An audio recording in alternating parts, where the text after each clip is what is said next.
We have already come to our very last piece of content for the HeroFest 2020. I'm a bit sad, but unfortunately all good things must come to an end. But we have saved the best for last, of course. We have the Swisscom Hero League Season 4 Finals in League of Legends with two amazing teams, Noetic versus Lostik. Both teams for the first time in the finals of the Hero League. I'm super excited to watch, and thankfully I can because I have a wonderful co-host here that will take over for me. This is Reto. Reto, take it away. Thank you very much, Dom. Welcome, HeroFest. Welcome, Twitch chat. Hey, hoppala for the Twitch chat. Welcome, Noetic. Welcome, Lostik. Welcome, everyone, to the Swisscom Hero League Grand Finals. Yesterday, we saw Sempirect claiming his fourth crown and defending his fourth title. And we also saw a pretty confident Kings beating a ferociously fighting Red Instinct. But we all know why you're here today. You want to see some League of Legends, of course. We'll get to that just in a minute, but first I have a kind of a special announcement to make. We all know Swisscom, right? Swisscom offers up-and-coming Swiss players time and time again the possibility to prove themselves inside a semi-professional Swiss esport environment. And as we all know, after the Hero League finals, things tend to get a little bit quiet until Christmas. But not this year, because it is my pleasure to announce to you guys the Swisscom Gaming Cup featuring Valorant.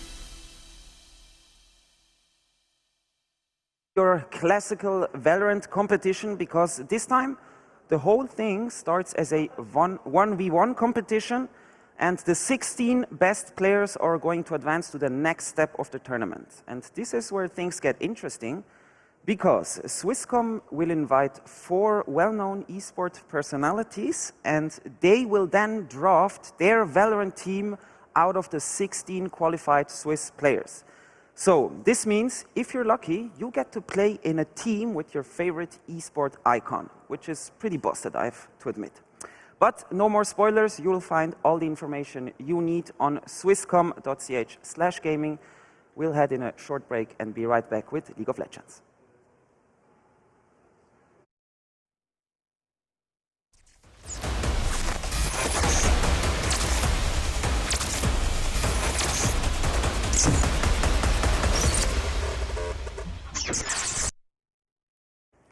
And we're here again, back with the finals of the Swisscom Hero League and its last game, League of Legends. I will start by introducing your two competitors for today. On one hand, we have a team with an esport organization based in Fribourg. Please welcome in their booth the player for Noetic Esports.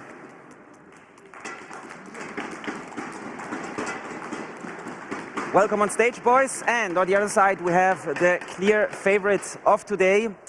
It's I'll call it the division dominator. They ran through the entire division, the bearish juggernaut. Please welcome Lostik.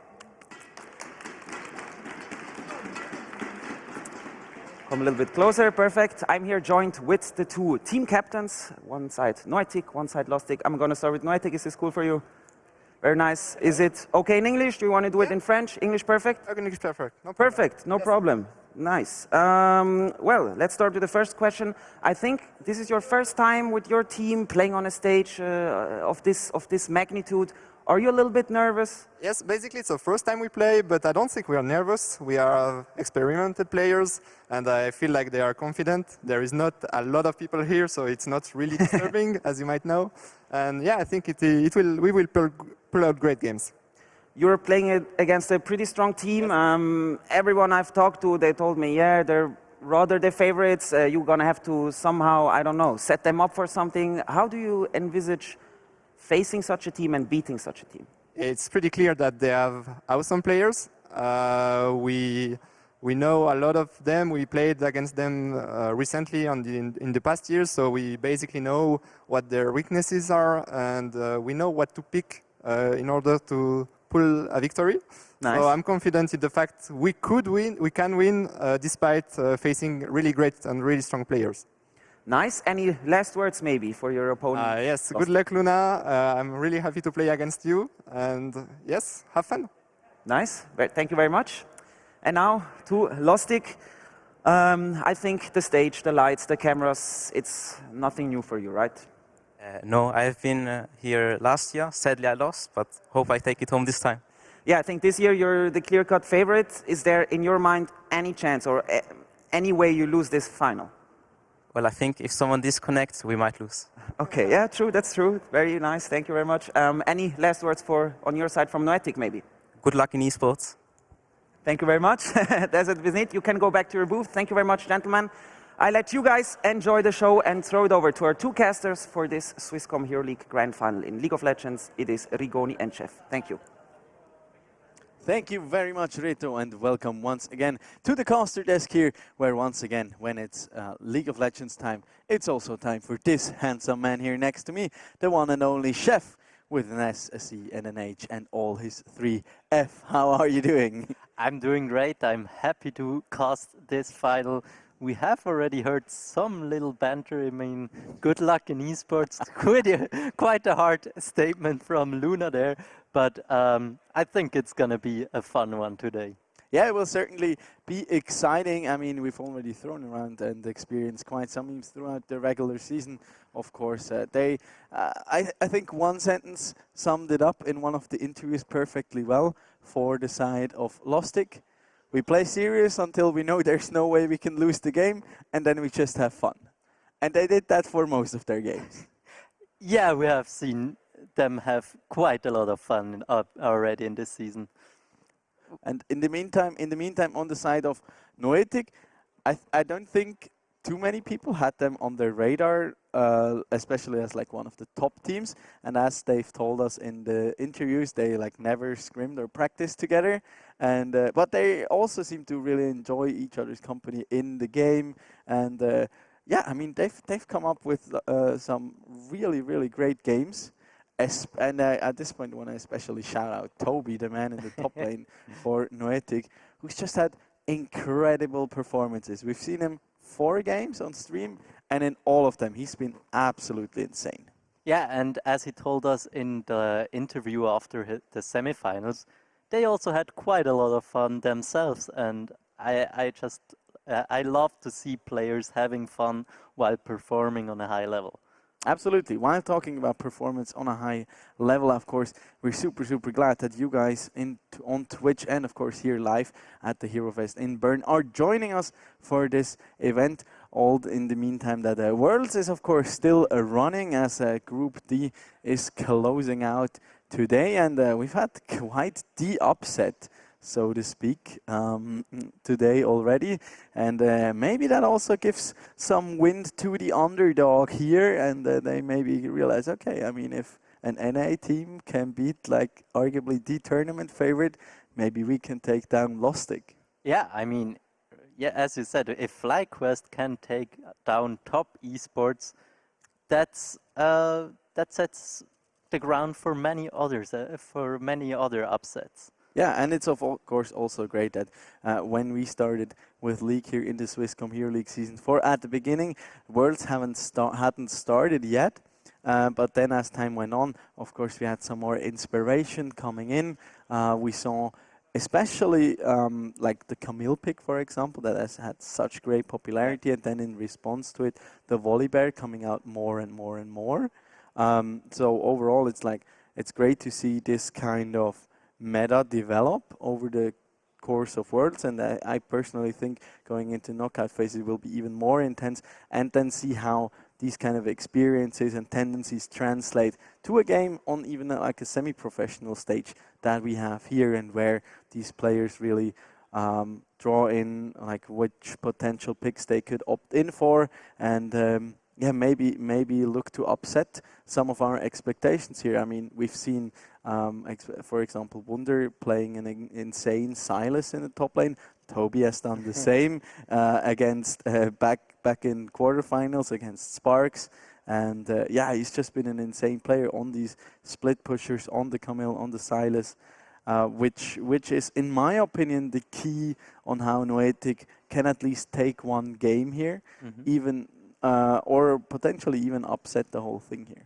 Yeah, and I mean, maybe it has also an impact as Noetic is here as the full 5-man squad, and on the other side, we don't have all the players from Lostik here. We have Luna and Golden God here. Yep. So maybe just being here together as the team gives them also a little bit of an edge. Yeah, absolutely. And I think they also had to opt in for a substitution, I think, as Punchy is ill, as I was told. So we, of course, hope he recovers fast. Yeah, they will not drop off in their performance, because it was an incredibly dominating season for them. I mean, they've just swept through. They haven't dropped a single game in the qualifiers. They went flawless through their round of 8 in the quarterfinals, in the semifinals. They haven't lost a single game, and I don't even think any of their games went past 30 minutes or even 25. But I'd have to check back on that. But neither did Noetic. Also didn't drop a game in the quarterfinals up and semifinals. They also swept them 2-0, maybe also a little bit against expectations. I mean, you predicted that the last semifinals for Noetic would go to Fragbox, and they got, well, we kind of both predicted them to at least drop one game, but they didn't. They just played it super, super cleanly. They had really good drafts, especially coming out. Yeah. And talking about draft, we can have a look at this. We already had some of them coming in. It's the Bart, the Evelyn, and the Lilia being taken off the cards here by the side of Lostik, and then Renekton, Lucian, and the Caitlyn being taken away by the side of Noetic. First pick for Lostik will be the Graves, the man without the cigar that we've come seeing come out time and time again. And on the side of Noetic, it will be, they will happily pick up the Ashe here and are already hovering that Hecarim, of course, against Kazuko. You should really ban out that Evelyn. We've seen an incredible performance on that, but also the Hecarim was a champion that he piloted super, super well already in his quarterfinal match against Sparks, and had a lot of impact on that. And there's the Lulu already locked in. I'm a little bit surprised that Noetic didn't pick up the Nidalee. Nidalee is a very common response to that Graves pick. But I mean, Kazuko is very comfortable on the Hecarim, and it's surely a good pick also. The Graves isn't super strong in the early game, and the Hecarim also wants to get his level 6, his Onslaught of Shadows, and then he's very strong at fighting. But we see on the side of Lostik, we have the Lulu, as you already mentioned, and then we see the Syndra, most likely for Golden God in the mid lane, and he is quite proficient on that pick. Yeah, I mean, he's done super, super well on that. I mean, at this point, I think all of our viewers do know, while Golden God is, of course, the highest ranked challenger player in Switzerland, by main trade and AD carry, he's also a fantastic mid laner. He won the Red Bull solo queue competition 2 weeks ago on that Syndra. Yeah. Closed it out there, had an incredible performance on that. So believe me when I tell you, this man knows what he's doing on that Void, on that Mage. And there we see the Twitch that's now banned away from Noetic. Twitch is like one of these picks that really made his resurgence through Worlds. Yeah, but I mean, I see the ban probably also because Lostik already has picked Lulu. Yeah. Twitch Lulu is so obnoxious. The Twitch can just come out of the shadows and then just snipe you down, and with Lulu... I was hiding. And you're like, oh gosh, not again. I have a great screen. exactly like that. And there they also take away the Kaiser, rather unorthodox here, in my opinion, as both the Senna as well as the Jin are still open and up for pickings here for Lostik. And there they take away the Ornn as well. Not particularly the champions that Toby usually goes for. And the Camille is also still open here for the side of Noetic. But they're hovering the Oriana. Such a good and solid pick over, like, I don't know how many seasons now. Yeah, but the team fighting of Noetic is already pretty strong. With Ash, you have a good engage, and then with Hecarim and Nautilus, you have very good follow-up, and also the Shockwave is such a good team fighting tool. So that's already some very good tools for Noetic. And Okay. Lostik, they don't really have these high impact Okay, ultimates it up is until the now. Vayne. I mean, we've seen Power of Evil play the Vayne, right? In against what was it? No, just in the past game. I think we saw a Vayne mid, but this, I mean, it could still be a Vayne mid and a Syndra bot. Yeah, but I think the Oriana could punish that Vayne pretty hard. I mean, Oriana isn't the strongest early game, as she has a quite a high. Okay, here we have. I was Camille. like doubting whether they're gonna leave it open for Toby here, which could have been a little risky. But I mean, Toby likes to go for the split push, and Jax is a good example of a good pick into Camille, and is very strong in that split push. Yep. Maybe Jax is an option, or I think it's just some split pusher would fit. One top laner that's also incredibly strong. Okay, it will be a rock solid choice here, and even more of that team fighting and ultimate power here.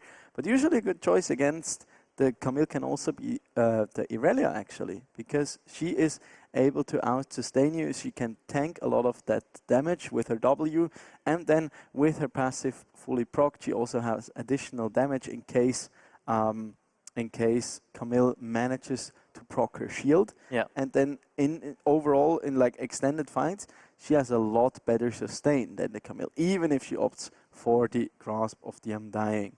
One thing I'm very curious is whether we're going to see a summoner spell swap, but it doesn't seem like it. So the Camille will be running Flash and not Ignite, and most likely not the Omnistone. But I'd still be excited if that happens. I mean, with the hookshot flash, you can get really good engages, but I mean, I see that you don't really have to take the flash always, but it just enables good play, so it's surely more comfortable for most players, as flash is summoner spells you take on nearly every champ, and you're just used to having that spell available. It's true, but it can be very, very oppressive, as we've seen on the world stage already.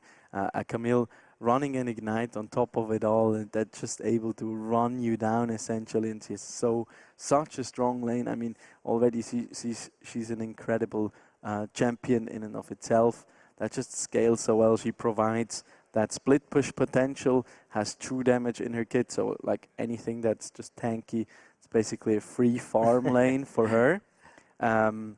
And then on top of it all, she still has that potential to join teamfight, to look for these flanks with her hookshot over a wall, activate the baby cage, and just lock your AD carry in, and then you're basically done for it. And we've seen it. Maybe we can get it in once again here. You, of course, at home also have the chance to chip in here, share your opinions and impressions from the games to come by using hashtag ESL Swiss, and then let us know what crosses your mind as you're watching these games, or maybe let us know what you think about that draft that we just had. You can also win something by typing !giveaway in chat. You can participate in a skin giveaway. We have a couple of skin codes lying around backstage that we'd love to give out to you guys, but you can also win some nice music boxes and a portable printer provided to us by Swisscom here. So make sure you join in when you're watching. What is your opinion going into this game? Who would you give the edge to? just based on what we've seen from draft? I think the bot lane from Noetic with Ash Nautilus will pretty surely have the priority over Lulu Vayne. That's surely a strong point for Noetic. In the mid lane with Syndra and Orianna, it's more on the side of Orianna, and in the top lane with Camille versus Malphite, it's also more on the side of Camille. So I think for Noetic, it should be the focus to go through that bot lane, and then in the mid game, they just need to force the team fights. So it would be really great for Noetic to get some early dragons and then force the enemy to come to them for a potential Dragon Soul fight, because that's the draft of Noetic wants to team fight, and that's one of the best tools you can get to fight around these dragons, to get that to threaten the soul and to fight for these to search these team fights. Yeah, I mean, we've seen this in the past. The wombo combo term that has been like thrown around for years and years now, and it's become a lot harder to execute. Of course, it's over time. I think it's fair to say that a lot of new champions and a lot of reworks, they gotten a lot of mobility added to them. So it's not always the most reliable thing to really put all your cards essentially on that potential wombo combo. But it always offers the potential to really turn a losing game around. And I think that this is a very smart approach for Noetic to go into this, because they know, like, on paper, and basically all the lanes just like purely based on competitive experience and elo, they are the inferior team here. So they need some kind of segue to even get the potential to come back into this, because they probably expect to fall behind at least slightly. Even though, like with a Vayne pick, you of course have a lot of priority in that bottom lane, but especially with that explosive kind of team fight, the unstoppable force, the Hecarim ulti on top of it, and then you have like the growth from Lulu to knock everyone up. That's on the other side. Oh yeah, true. Damn it. In my mind, it makes perfect sense now. But like, you have the shockwave on top of it all. That's just so much damage, and especially also CC coming out. So it will be kind of a case of Vayne spotting here coming into this. Throwback to those who still remember those times. For the team fights, it's gonna be hard for Lostik to navigate these fights, especially if they have to go in a fight more or less even, as they don't really have great engage tool. Yeah. Camille, she can try to engage with her Hextech ultimatum, but it's not really a good engage. And Syndra can try to catch someone with the Scatter of the Week. But now we are ready to jump into the first game of this Swisscom Hero League's finals. Yeah, and as we head onto the Rift, I'm pretty curious myself for what the Camille has opted into. We'll be seeing a mountain dragon spawning first, and there is our dear Uli.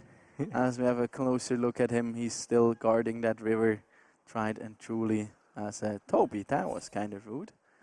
Don't step. Oh, there's already some flashes and an ignite being burned. That beautiful shot, but oh, okay, it's back to us then. Hello again. Hello again. So quick mishap. I think we can get. I hope we can get back into the game anytime soon here. But yeah, as I was pointing out, like, a big part here will of course be that top lane. If they cannot contain the Camille, she will basically just take over the game by herself. Same thing with the Vayne. If Punchy gets ahead on that Vayne, with the Lulu, he has so much safety. They can chase you down with those glitter lances. You have the shields. You have additional movement speed. So it becomes very, very tough to fare up against it. As a Noetic, they're putting their sunglasses on. They're ready to look into the light here, see the sun, and do their best here to fare up against what I think is fair to say the favorites in this series, coming in from the side of Lostik.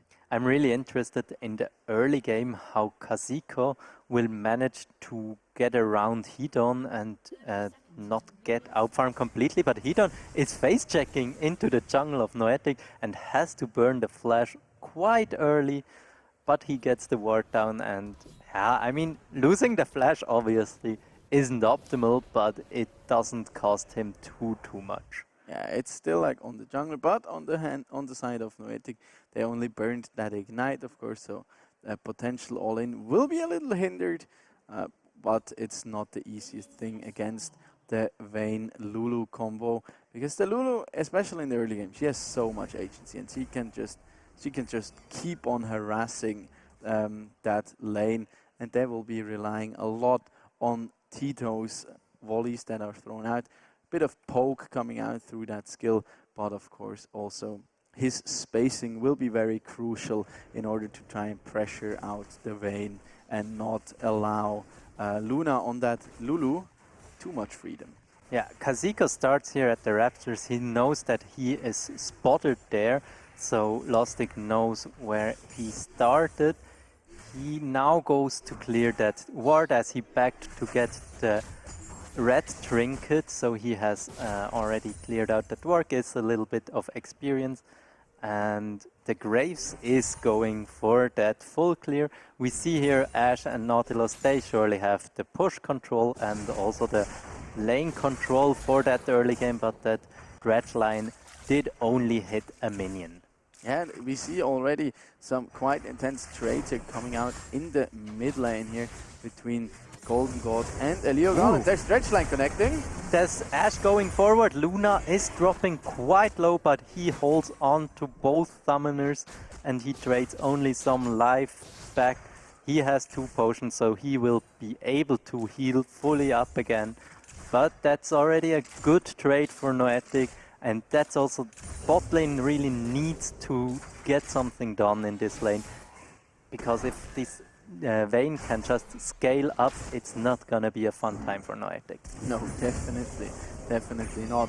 A big part, you already mentioned it before the game quickly, like the draft from Noetic, it's a lot more straightforward. It's like connect the hook, or yeah, just get in there with the onslaught of shadows. Ooh, that's good damage. That was a good punish. They saw that Rolex had used his dredge line, so Punchy steps forwards and gets 3 shots into Tito. Tito is now under 200 HP. He has no more potion left, so he's in a really bad spot. At least Lostik is pushing it in, so Noetic has to kite back or let the wave crash into them, but they are already getting Kazuko down there. Punchy and Luna are walking a little bit into the river. Kazuko maybe still wants to get that gang down. He is now just charging and Luna is getting engaged on, but Kazuko is very far back. Luna has flashed already and he will go down. First blood for Kazuko. Punchy has also to run away. Trollex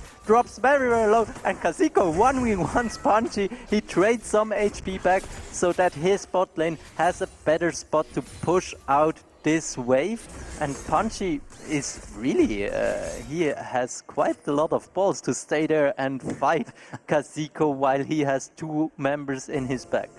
Yeah, absolutely, and I was already a little worried. Now the counterplay, top lane, Toby is already engaged by that Camille, and he is already very low. He wants to trade 1-for-1, but he will. Will he manage it? He at least even gets a panic flash there. Yeah, I mean, it was 1 auto attack away, so it was really close. Well played from Toby to nearly get that 1-for-1, but also very well played from Hedon to get the counterplay on the other side of the map. Oh, but this teleport, you cannot do this, mate! Toby is trying to run away. Misses. The hookshot has missed, and Toby tries to fight both of them. He can fight them. Toby steps forward, but not under the turret. The turret hurts quite a lot. He is able to flash out, but that was quite over-aggressive. That was a bit of a fumble on both sides there, I'd say. Yeah, little advice. Kazuko is charging in again on Golden God. Golden God takes a lot of damage. Kazuko goes under the turret, but he is wise enough to... Oh no! Wow. Rolex goes even further. He hits a very good dredge line, but Golden God still had his flash up, and we will see once again the top lane so a good start for Camille, but then look at Toby, how he is able to manage to always have a minion between him and he has This really is like more than a full wave here that he don't have to try and circle around really, and also big part why the Camille took so much damage right there, but in the end they were able to snag up the kill. Big blunder there by Toby to teleport into the middle of the wave, while Hidon was still there, of course, but he didn't nearly manage to turn it around as the hook shot from the Camille didn't manage to connect, so no stun there to be gained. But I really like what we're seeing coming out from Drawlex at the moment. He has been the part in this team that really does the early game shot calling, and I think we could really see that shine through here.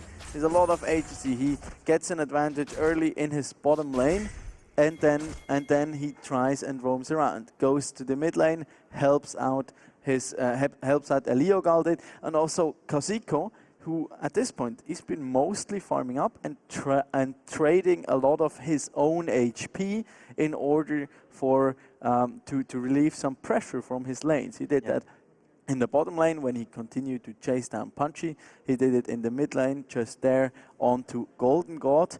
And I hope we can get back into the game soon here, because I'm quite curious on how much of a defense Noetic can continue to master here. Or I mean, they don't really are doing any big defense. They are pretty much on the offensive. Yeah, they're like really come out swinging here. Yeah. I mean, like defense in terms of like just matching up against the Goliath here. That really is Noetic, because like overall there's just a tiny gold lead right now in favor for Lostik, and that's mostly due to the Graves, who's done a lot of farming compared to the Hecarim, who has of course invested a lot of time into those lanes. So the Graves coming ahead early, also picking up that early Mountain Dragon now that really stops Noetic from potentially opting for an early soul.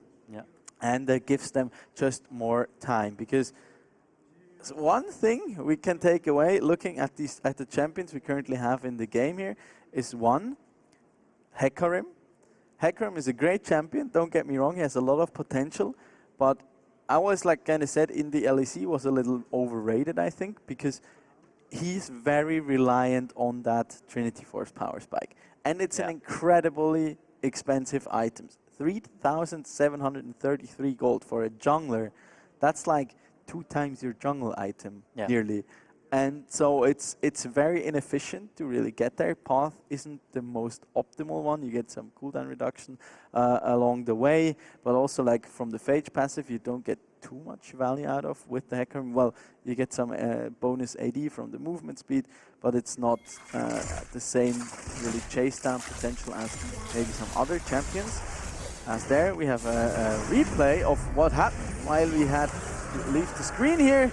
Yeah, that's what happens when a Syndra thinks level 6 gets access to that unleashed power, and it didn't even take the hook shot there to connect.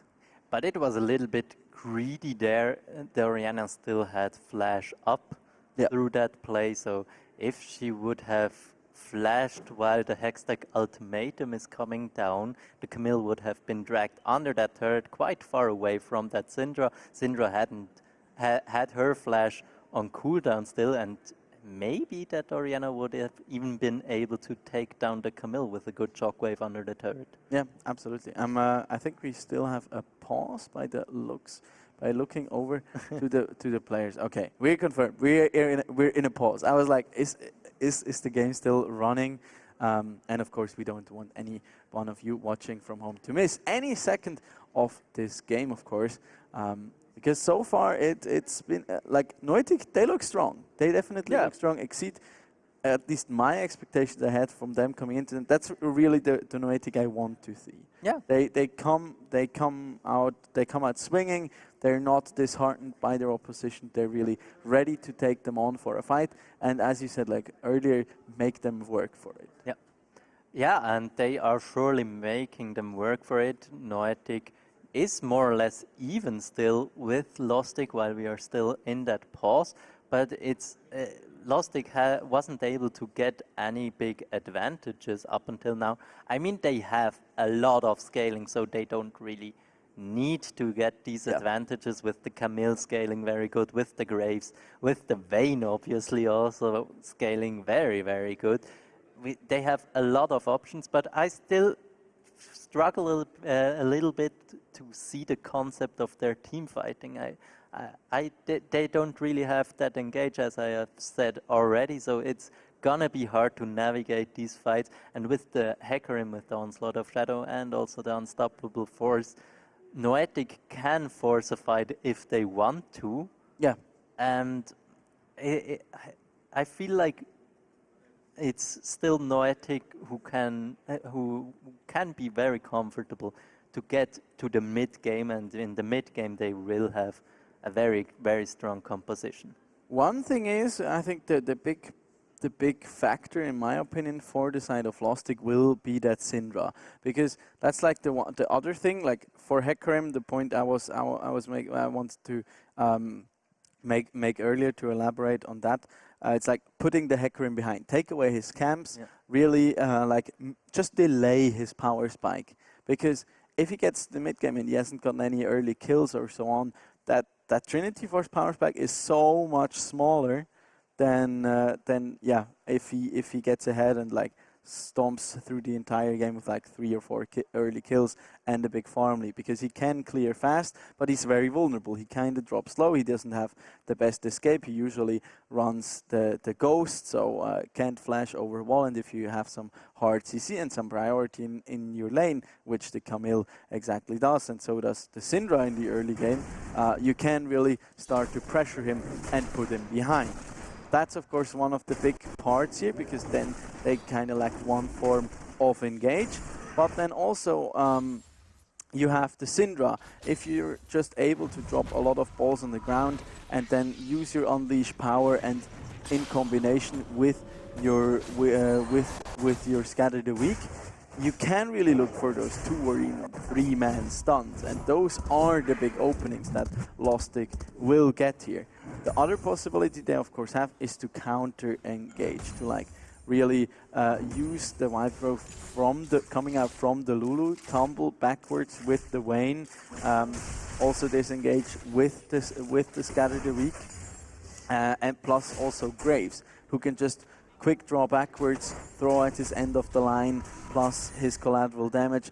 And in that time, he can cover a lot of ground, but he will also deal a ton of damage. Yeah, that's true. And but one thing is also, if Toby has a flash advantage over that Vayne, or also maybe this. Wow. Oh, we see there a try from Toby to get Hedon. Hedon has good reactions, flashes away, and is safe there. All Noetic gets from this play is a flash from Hedon and a Gromp on top of it. Yeah, very nice reaction time there coming out from Hedon to get away there. But once again, it's Strawlex really who's conducting his players and teammates beautifully here in this early game. Really. Oh, that's a good engage. Wow. And that's Golden God going down. He had no flash, and that was a good quick takedown. But now Camille is coming in. Camille wants to chase it. Strawlex is only level 4, but they are able to disengage, and that's a 1-for-0 trade for Noetic. Well played, good catch there. Yeah, absolutely, super well done. And now we're at exactly the point that I was just mentioning earlier. Now the Hecarim suddenly has 2 kills. He finished his Boots of Swiftness, also has the Sheen on top of it, also some additional cooldown reduction. So he just got 600 gold closer to that Trinity Force power spike. Ezekiel wants to look for it. Hedon is getting engaged on, but they are looking for that Herald. Oh. He is able to get it, and the Orianna picks it up, but the Orianna has to pay with her life, and the Hecarim too. So that's a 2-for-0 trade for Lostik, but at least Noetic was able to get the Herald and also pick it up. Yeah, and so far they just leave the bot lane be. Like, bot lane is just a farm fest between 2 AD carries here. Tito seems to once again be opting for that mana mune on his Ashe here, and with that will of course give Punchy on his Vayne a lot more breathing room because the power spike, of course, instead of opting for that crit, is of course a lot smaller. And so he gets that room, he gets to farm up, he gets to at least one or maybe even two items kind of soon here, as that mana mune will then of course, once completed, also still have to ramp up. Yeah, but one great thing I think is when both supports are away, the AD carries get so much experience, and I think it's really underrated that these roams really benefit the AD carries in that department, in the experience department. Yeah, that's very, very true. Hidon now in the top lane, catches out Kha'Zix. Kha'Zix wants to fight it, and Hidon gets a lot of damage. Oh, no Here comes flash the this time. onslaught of shadows after the unstoppable sword, but that's already the Oh first my kill, gosh. and that's the second that kill hurts. for Lostik. That was quite an overextension from Noetic. Hidon was like, wait, I'm not dead? Okay, take this end of the line, and he just guns down the pony. He had like 6 stacks or something from his quick draw, so he had a lot of armor and resistances. That was a little bit over ambitions from Toby and Kha'Zix. Yeah, and it's also risky to keep on try and dive this top lane, really. Get Toby ahead, because I'm not sure how hard he can really carry. That onslaught of shadow went quite far. Yeah. A little bit unfortunate. Free advice for anyone watching: it will always travel the same distance, but you as a Hecarim, you don't have to fly all the way to the end. Yeah. So he could have also like just stopped behind him and knocked him back. Maybe a bit of a mechanical fumble there, or just a nervosity from playing on the big stage here. We don't know. But now the Camille, she's already completed that Trinity Force at only 12 minutes. And that will be painful, to put it mildly, for Toby. And that's already the second break for the side of Lostik. We will see that we will have an Ocean Rift, and that's an engage from Drawlex. Luna is up, knocked up, and they engage once again on Hidon. Hidon is able to move out, and Kha'Zix is very, very low. Kha'Zix is down. Now Drawlex Camille is being time, attacked. baby. And Eliogal now is very, very alone between many members of Lostik, but he has his flash ready. And that's another 2-for-0 trade from Lostik. These trades are getting worse and worse for for Noetic, and that's another kill. Well played from that Camille. The shockwave nearly does come out, but it doesn't, and so it will be a 1-for-0 trade. And from a 2-for-0, Camille goes to 5-0-4. Yeah, she was involved in all the kills here on the side of Lostik, and it's kind of the story of Lostik making Noetic taste some of their own medicine. Toby had fantastic performances on that Camille, and now they're turning it around, and Tito is a little ambitious here. But Kha'Zix is there, and Kha'Zix races into Punchy, knocks him back. Punchy tries to flash out, but he's not able. Now Luna is under his turret, but he will die too. Kha'Zix will pay with his life. Golden God gets out with a great flash, but that's... After questionable TP, I think we'll have to point that out. I mean, I think he saw only two people, so he thought he might can try and turn it around, but then Drawlex appeared and Eliogal also TP'd in, and then he was in a quite bad position. Yeah. I hope you can quickly have a look at the individual gold here, because one thing that nearly lifted under the radar is Hidon. He's been doing incredibly well. He's done so much farming. Tito here, very smart bait actually. Yeah. Rolex and Kha'Zix both coming back into the lane. Heal then comes out, Punch is completely out of mana, so no Condemn to be speaking of. And yeah, this arguably not the best call to continue chasing underneath the turret, but they just managed to disincentivize them further and get the Ashe some more breathing room to farm up. That was very well played from Golden God with the Scatter the Weak. He was able to push Drawlex away, and then he was able to flash out of that shockwave, so that was really well played from him to get out of this quite difficult position he was in. Yeah, absolutely. And I'm not sure. I think the big terror just timed out for a Leogal. Ah, yeah, we haven't seen it placed, so yeah, they missed their window to get it. And now Camille is getting that Toby, first tower. this. Yeah, Toby has the unstoppable force to get out, but it's not a good feeling not- if you have to use this spell defensive. Yeah, at this point it doesn't really feel like an unstoppable force anymore. It's more of a unstoppable breeze, and I think the unstoppable part is also present. I mean, it is completely unstoppable. It is completely unstoppable. That is very true. That is very true. So It's a rock solid ability. Also in its loading. So Hito now this time he wants to claim this Herald for himself as Kasiko gets turned into a munchkin there and has to waddle away. And yeah, the Camille I think is still really enjoying herself. Hidon is actually the guy with the most farm on his team, and he's quite fed, to be honest. Also has, yeah, there, if you have a look at the individual goals, he has 6.8k, so 1.2k ahead over a Hecarim that has 4 kills. Oh, that's a good flash into from the Camille, and oh my god, Kazuko has no Why are chance. you running? I You mean, can't get out. it was a good attempt from Noetic to go for that dive, but Lostik had a good sense there, map sense there, and they managed to get Lulu and Camille in time to that bot lane and respond to that play. Noetic had needed too much time to set this play up, and now with the Herald in mid lane, Lostik will take their second turret, and they now will go up, will have a 5,000 gold lead. Yeah, this has just ballooned so quickly over the past like 3 to 4 minutes here. Hidon taking away all the camps he could in all those times that Kasiko was enjoying his grey screen simulator.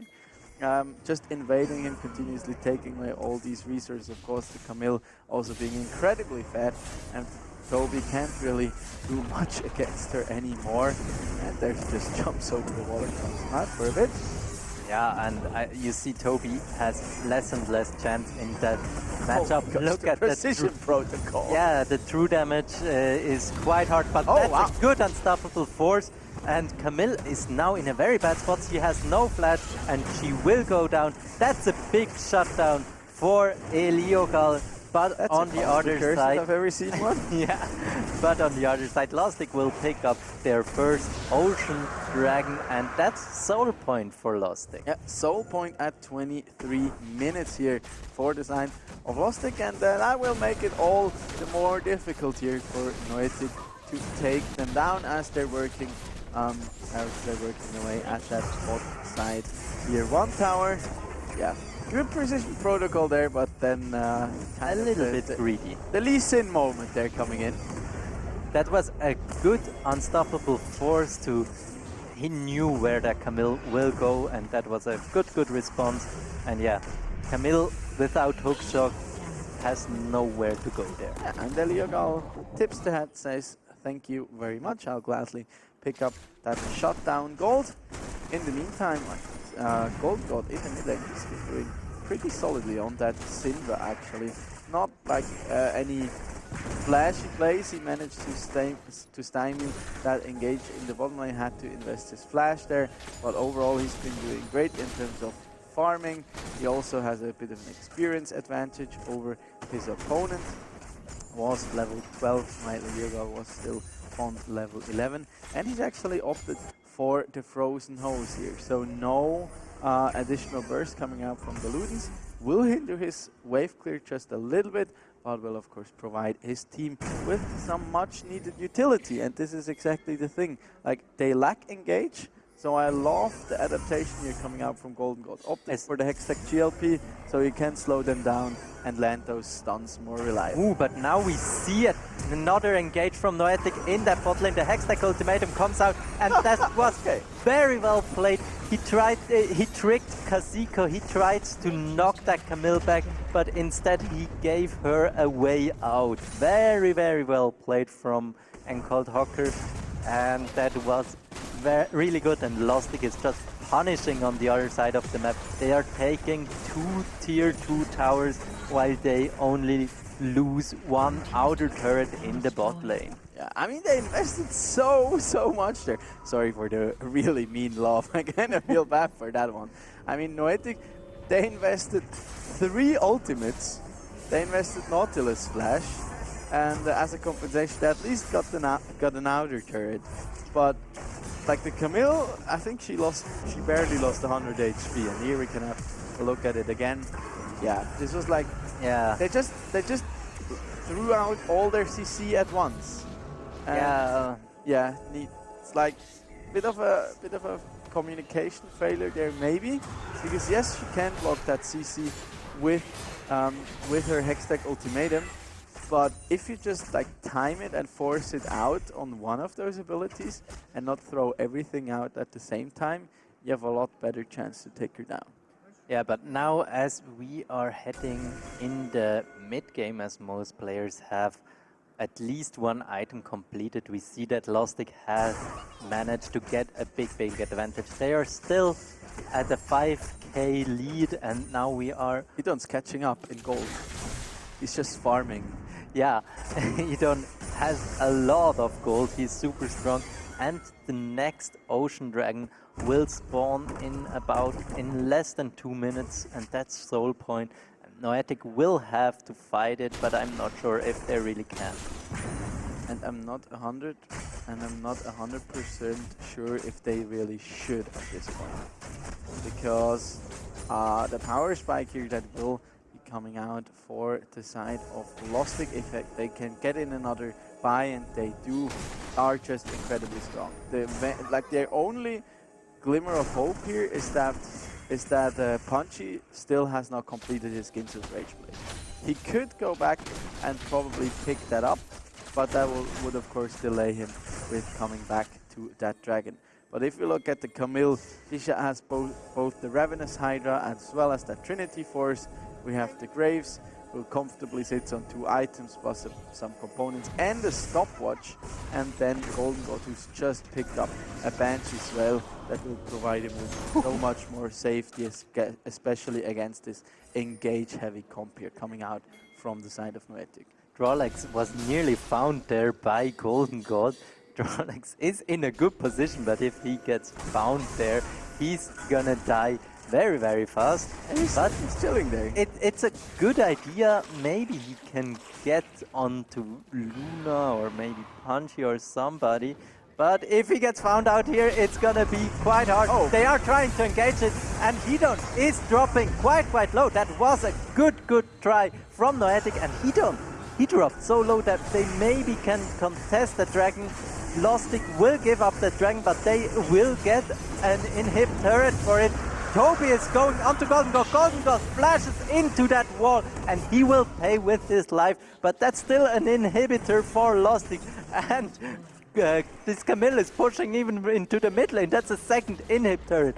That's a lot that Noetic had to drop for that dragon. I guess we don't need soul, so I think you guys don't need your structures. And we happily gonna take them. That's exactly the thing that we meant. Like, they were not really in position to fight this one on the side of Noetic because they just don't have pressure across the map, and I love how Lostik are like committing onto this, because they realize, okay, we got the teleport out coming from Toby, we can disengage, we can stall for some time. We don't really need the dragon right now. We still have like 3 more shots. Would have been nice, but it's not necessary, and especially if they can trade it for a top side inhibitor that will make any future attempts from Noetic to take one of those drakes so much more difficult, punishing, and potentially game losing. And now Lostik can just play around that Baron with Camille still having her teleport.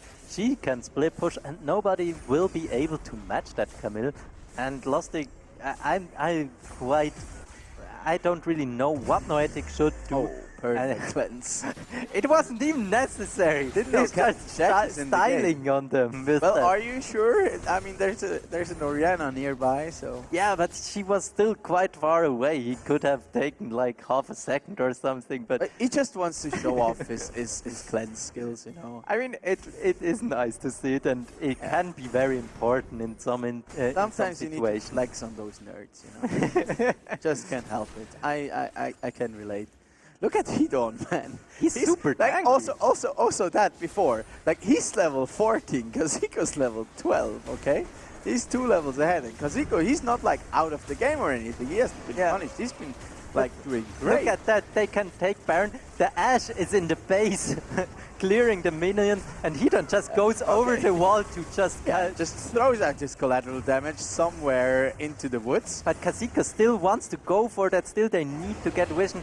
3,000 HP on that Baron, but now the teleport comes in. Oh my god, and Kazuko, oh no, he's getting bursted so hard, and that's the Baron picked up by Lostik.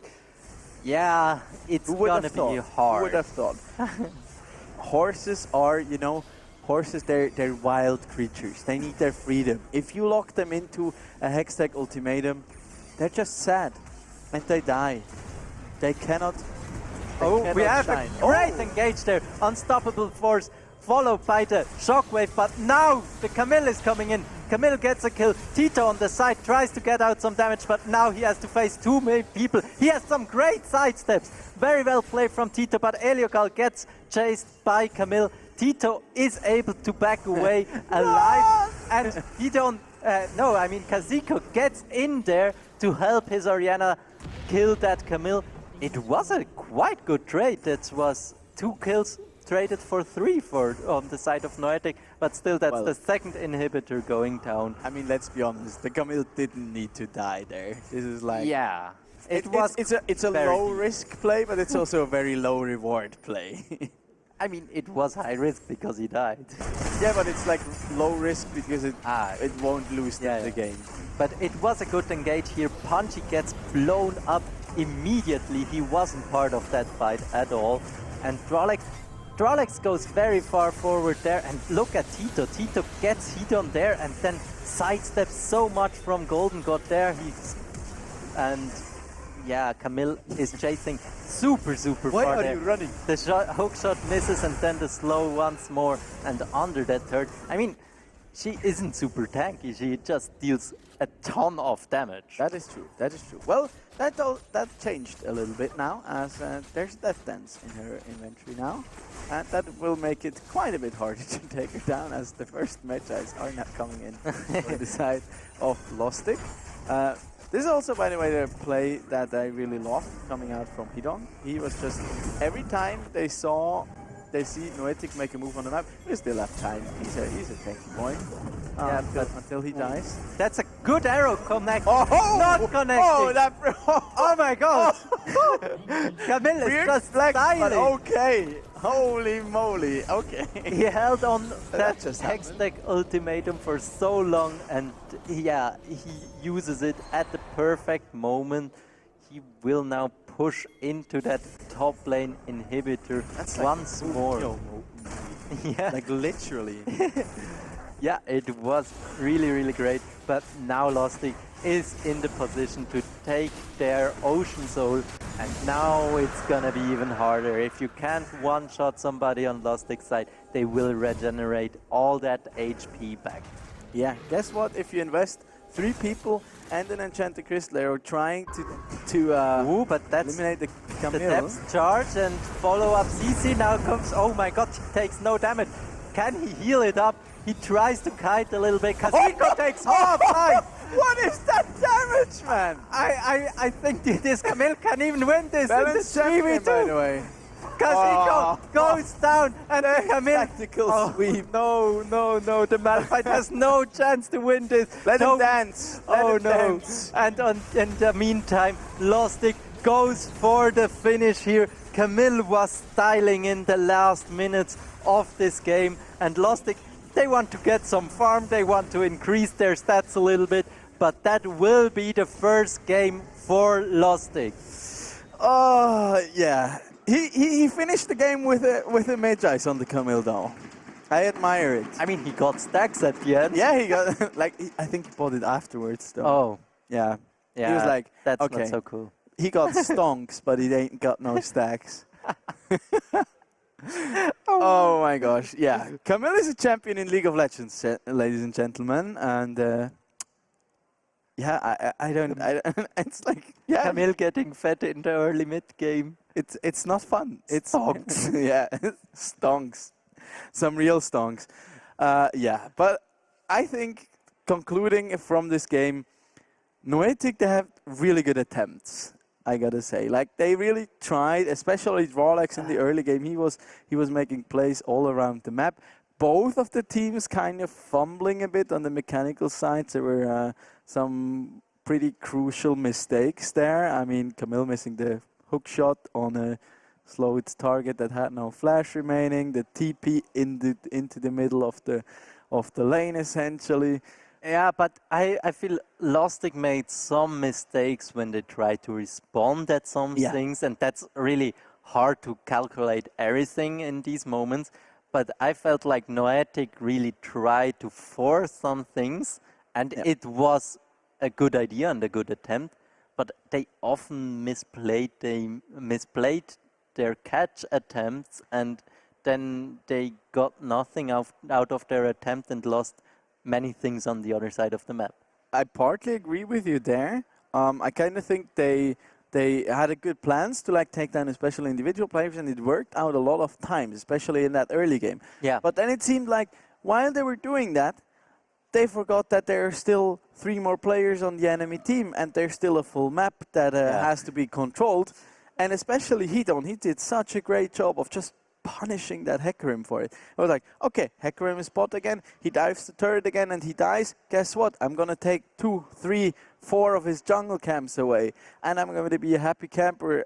Yeah, my shotgun will be fully loaded once I get back into my own jungle, and I can farm up those camps as well. He had the most gold, the most farm in his team as a jungler. I mean, yes, Graves is good at farming, but he shouldn't be allowed to do it to that extent. Yeah. And they just did that perfectly well. I think the kind of the fall down here, or the kind of the guy was feeling a bit sorry for was kind of Golden God.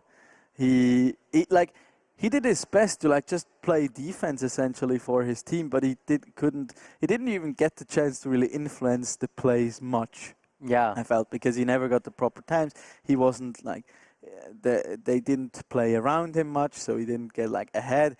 But then he was just like, okay, I'll just opt for like a utility and defensive build, and I'm just gonna be on wave clear duty. And he did that super well as too. But so that was also his job, because as Syndra, Graves is not the best combo, so he just picked a strong mid laner who can manage to get through that mid lane. Yeah, and to well also burst alone. out like one of those kick targets. If Yeah, but necessary. he didn't really have to do much. Yeah. He just did not fall behind, or had to not fall behind, and he definitely did that.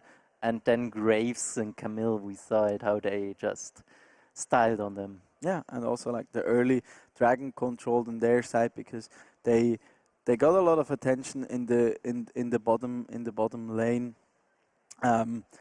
That was like transitioning over to so much pressure all across the map, where they could just then enable the Camille let her loose on that top side. Yeah, and in the end, we see how that eventually turned out. But for some more in-depth analysis, we actually have our dear colleague Strawberry Pie, who will join us here for some analysis of the highlights of this game.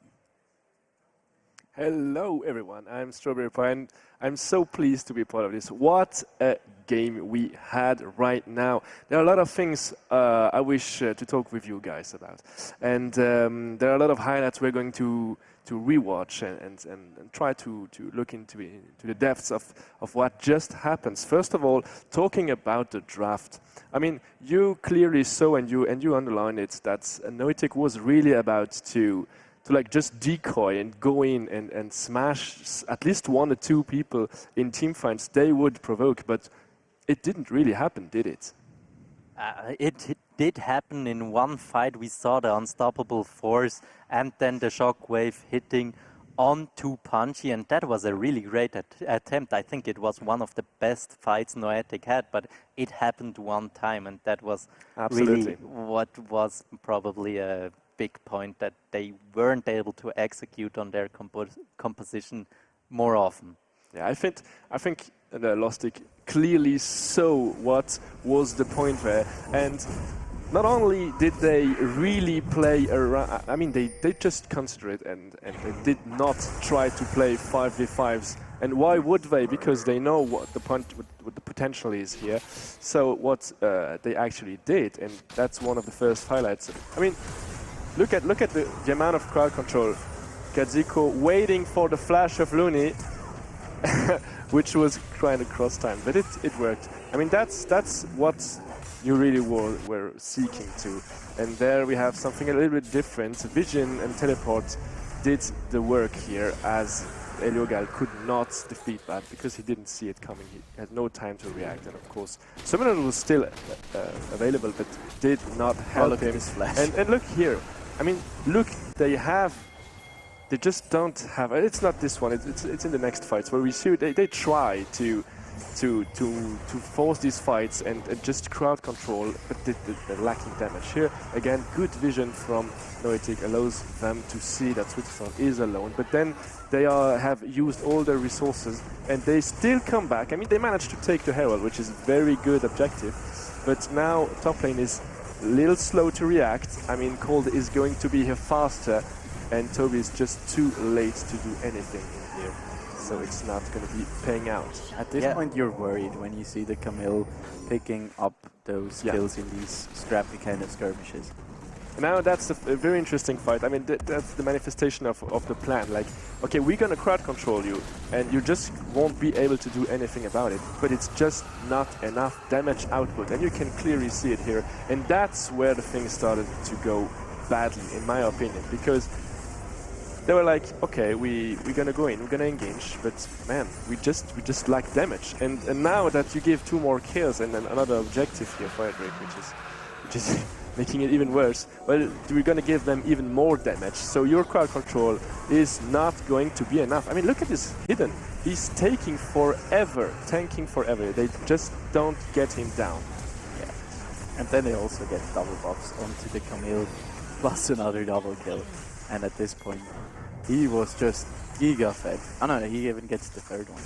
I mean, that was kind of the plan of Lostik, I think. It's just feeding some of your key champions. And there was this long hideout from the Nautilus, which actually allows them to take the objective and but look kill. At the Camille in the at meantime. what cost? Yeah, that's it. And the Vayne as well. They're both at the in-hit towers here. That is something very interesting. I mean, Lostik read into the gameplay of Noetic, and they just did not allow any 5v5 fights. They always forced something in exchange. I mean, you want to take something, well, you have to pay for it. And there was actually, I think, one of the first really well-executed team fight where Noetic actually managed to take advantage of the team fight, where it was potential 5v5. Yeah, Tito was really ballsy there, flashing into melee range of a Graves. That's most times the super danger zone for an AD carry, but Tito managed to get the kill there. But I mean, yeah, it's great they got some kills, but it was like, at this point, it was already too late, I felt. It took them way too long to even get an opening like this. Did they get there on their own, or did just Lostik not care anymore and just... just watch this. Yeah, that's awful. Painful to watch. So well executed. But I think this one team fight they actually won was given by Lostik. I think they could just, reset and reset up the split push and try it again. And look, they use so much on that, and that's what you said. It doesn't even manage to take the kill. I mean, it's too late at this point. Yeah, and they really don't have the damage. You see it here, and look at that damage from the Camille. She has more damage. She has more damage than 3 people of Noetic, and then you have really no chance if this Camille is stronger than 3 people of you. Yeah, I think the big mistake that just gets highlighted here one last time is like in the beginning it kind of worked out for Noetic, but they kind of chased down a lot of members of Lostik. They were really playing for those kills and kind of tunnel visioned a bit on them, I felt, especially in these mid-game fights and also like around the dragon. And yeah, like I said, like they completely forgot about the rest of the map. It's like, oh, we have like two waves pushing in mid. We have 2 waves pushing on top. We can't play for the dragon, but we still do. But then you have a Vayne in the mid lane who only build attack speed, and you have a GigaFed Camille in the top lane that just takes down your structures like in the blink of an eye. I think they were kind of leaking pressure in the draft. I mean, this Malphite top was a very interesting pick. I mean, it was meant for the team fights and it was meant for the combo. But how do you manage to force the enemy team into fighting 5v5 versus you? Well, you have to pressure and you have like to have an objective at stake. And I think Noetic did not manage to actually force that.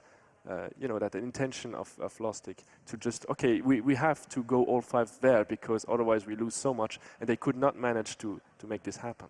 I think that's what I already pointed out in the draft, that Noetic would have had to try to go for the bot lane advantage and then to snowball that with some early dragons, but they didn't manage to get that. They didn't put enough pressure onto that bot lane, and I think that was what came back to bite them later on. Well, that's kind of the point where it's really a bad idea if you're hackering Permagang's bot lane, but always dives the turret right after, where you realize, okay, this might not be the smartest plan to do, because then the enemy jungler is just like, oh yeah, you were just bot lane. I guess you cleared that side as well, so I can just stroll in, take away the dragon, and I'm good to go. I'm just gonna keep farming up, and you're getting those kills, but you're not managing to like get anything else out of it if you like really over-aggress into these kind of plays. Yeah, absolutely. Yeah, I hope they can clean that up for game number 2, and maybe we can still be looking at a full 5-game series here. I hope so. I really hope so. And one last thing I was really wondering about is in the early game we had a lot of roaming from this Nautilus who is mid lane, who was top lane, and I think they just let their AD carry like alone and just you know what, just farm and try to reach the late game, and then we can try to do something. But what Nautilus brought to those those ganks was a lot of crowd control. But again, I think they just overestimated the damage output and they tried a lot of things, and it just did not happen, partly because of the itemization of the Graves that went early Mercuries, as you could see, and he was really able to withstand a lot of crowd control because of the passive, and of course a lot of damage. And you saw like 3 fights where he was the target, but they just couldn't get him down because, I mean, I was at the draft, I was wondering, okay, I mean, basically, Noetic can just pick whoever they want, and he does, because there's so much crowd control and there's so much potential damage at stake. But in the end, Graves, I think, took the role of the tank, kind of, and it was enough, I think, to stall the game enough so they can feed their carries in order to just like play the game as like they want. It's a bit that case of Vayne spotting, but on basically any of their champions. They could just dangle a piece of bait in front of Noetic's faces, and they knew like they'd have to go for it because they really need those kind of advantages because they didn't have the scaling. They know they are probably down when it comes to just macro coordination and individual team fight prowess. So it was always like, oh yeah, we can get someone. Someone is out of position. Let's go. And yeah, we saw it multiple times on the Camille. Then they invest like 3 ultimates on her, don't even get the kill or only get that 1 kill, but they then still have to, like, it's basically when you're like putting out 1 fire, but in your back it's like 3 more are being started. Yep.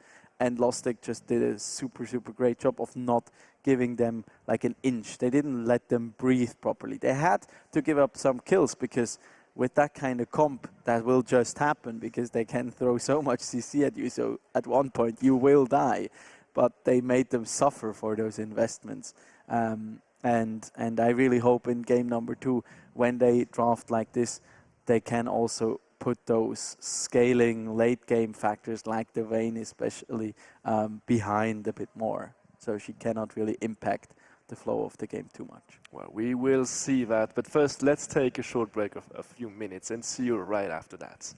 Welcome back to the Swisscom Hero League powered by ESL, and I was not just totally fixing my headset below the table. Sometimes happens when you have very intense games where it's a lot of back and forth, not only in the game but also underneath your buttocks. Then your cables might get stuck underneath those wheels and you have to unstuck them. And when you're on the countdown, that really sucks. Tune in next time for my next vlog. No, but we had an incredible first game here already for these grand finals.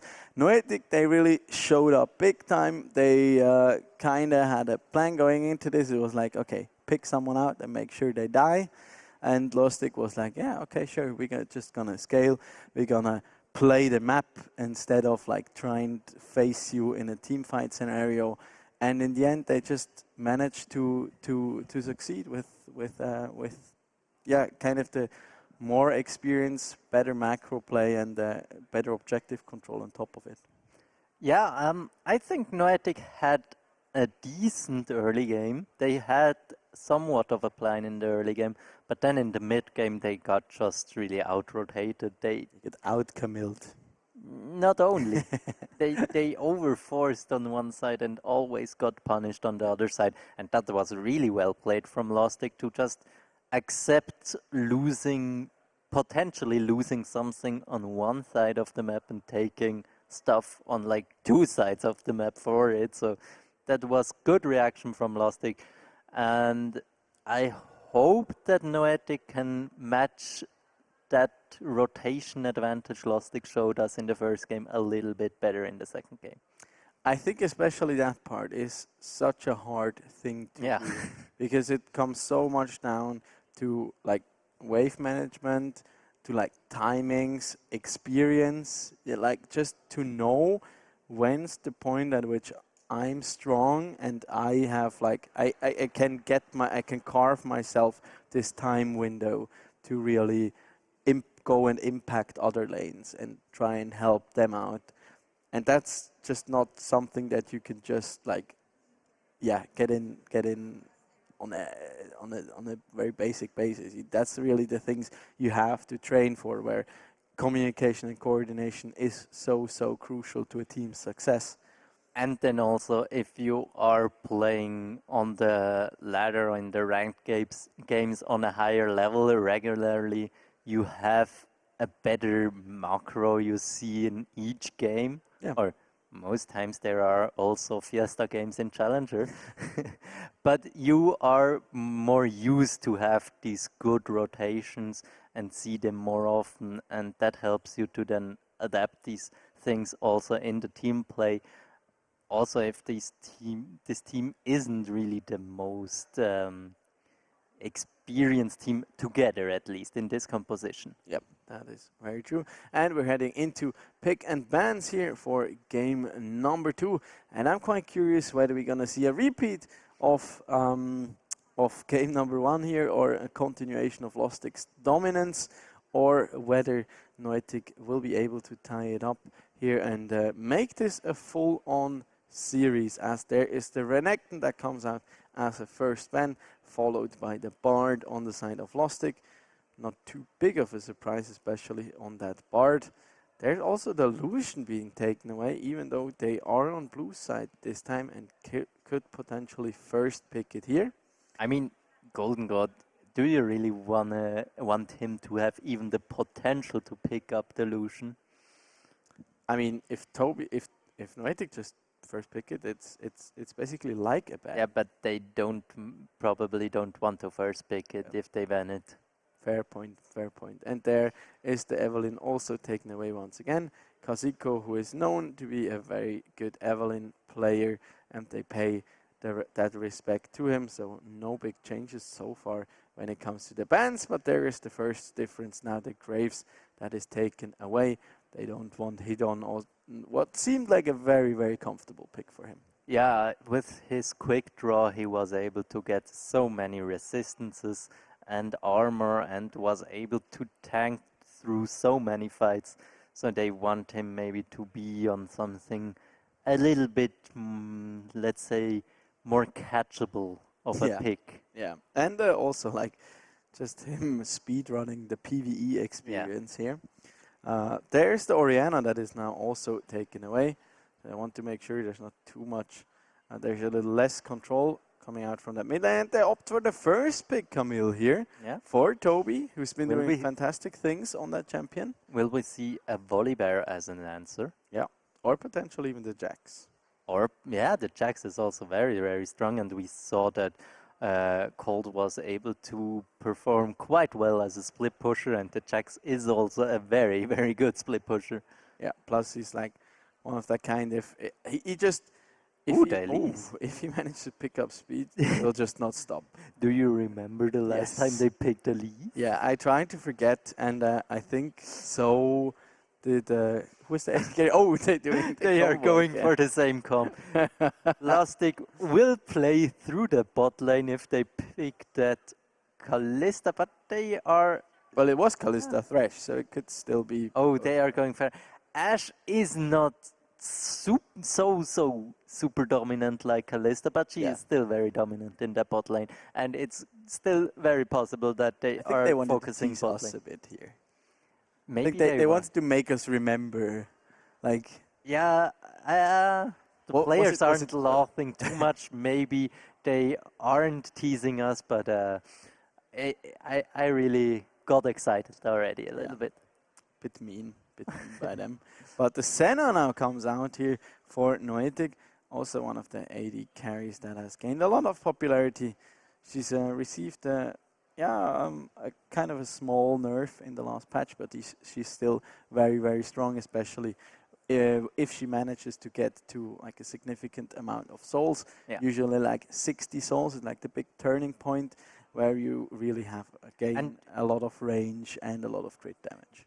I like that they pick Senna into an Ashe, because Senna with her with the heals she can bring to the table, and also with the last embrace she can disengage quite well. Oh, so there's the Jax. So she is quite a safe bot laner, and we see the Jax. Jax, as I said already in the last draft, is a good response into that Camille. With the Counter-Strike, he can block quite a lot of damage, and when Camille can't auto-attack, she isn't really able to do damage. That is very, very true. Plus, I think she also can't proc her shield. And there, Kazuko once again gets his hands onto that Hecarim. Lostik here, I like the ban. Thomas Kench has to take his seat on the bench again, as they don't want that additional form of safety, not only for the Senna, but also potentially for the Hecarim after a successful engage into that back line. And the Lulu also being taken away, plus the Zillion here on the side of Lostik, who they don't want to see against them. Yeah, this is like a catalyst comp so far on the side of Lostik. It's like, you have an Elise, we just want to get all of our lanes ahead as soon as possible, and then just be like unstoppable monsters. But I mean, the Jax will be fine in the 1v1 versus Camille, and the Elise will, I'm pretty sure she will just play bot side and just play for that mid lane. We haven't seen yet what that mid lane will be. And I'm already also interested if they are going to pick the support or the mid laner. It looks like they are going to pick the Leona and leave the counter pick for that mid lane. Samira is still open, but I don't really see Samira getting picked in that game. No. Also, like against the Leona and Elise. Well, you can block the Cocoon, I guess. Yeah. But against the Jax, you're going to have a bad time. Definitely. And we see now that the Taric is being locked in.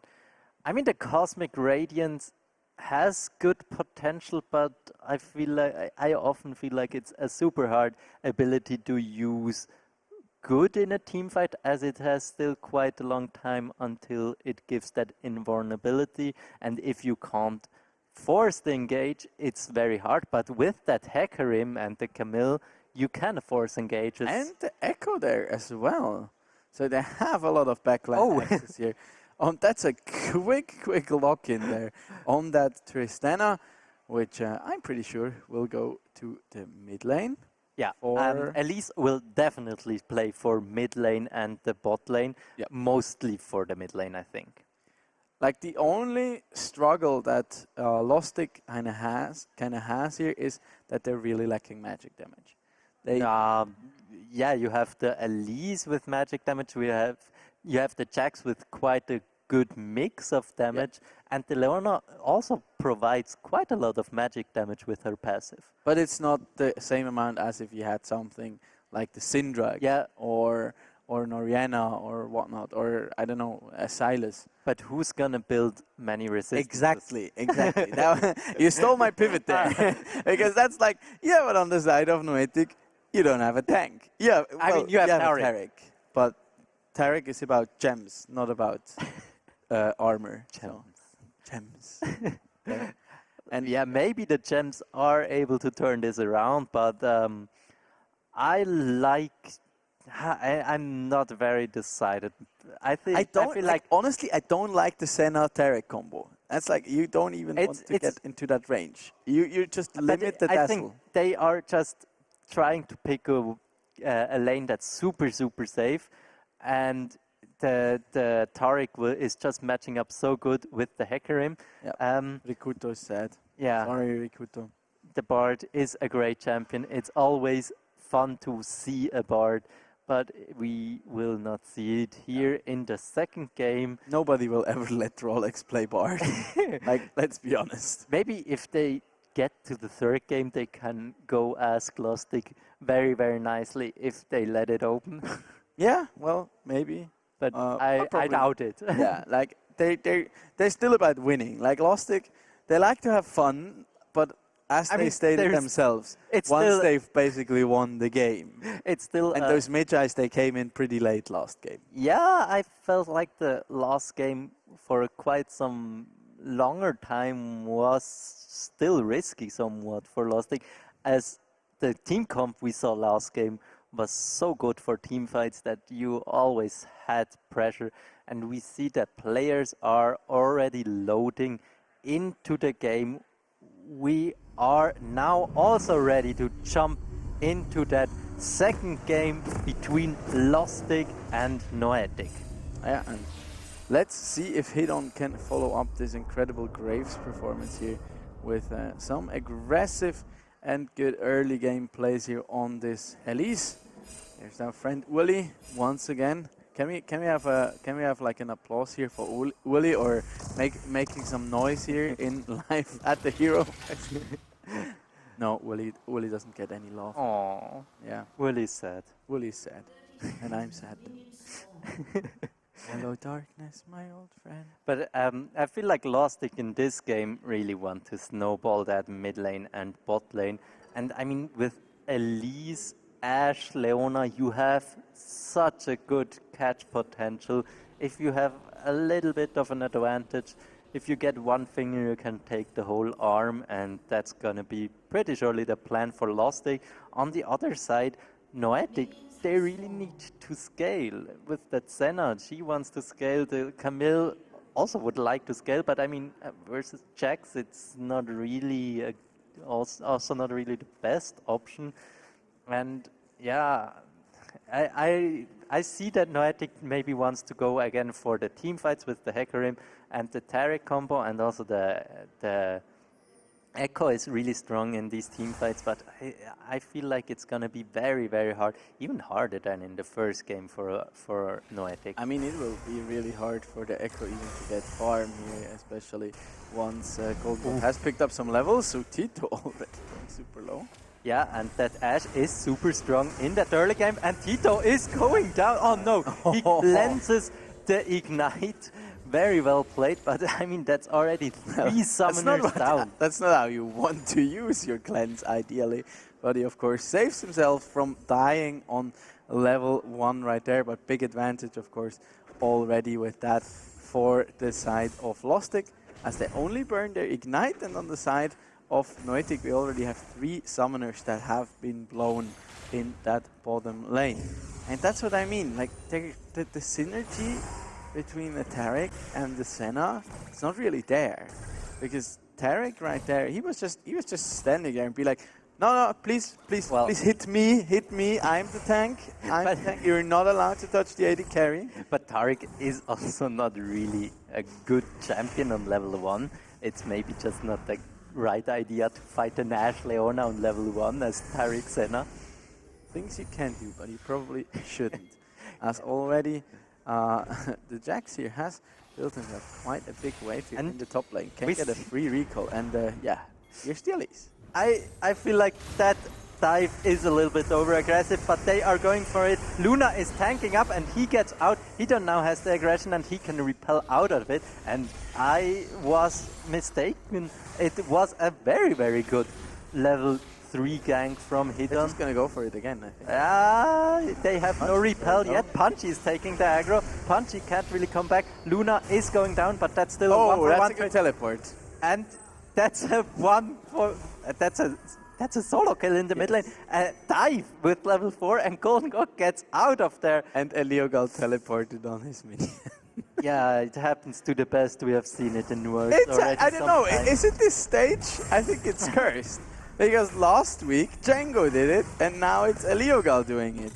Yeah, but I mean, I think it's in generally a stage thing. Yeah, that's quite sad, especially as the Triumph proc gets Golden God that little bit HP he needed to get out of there.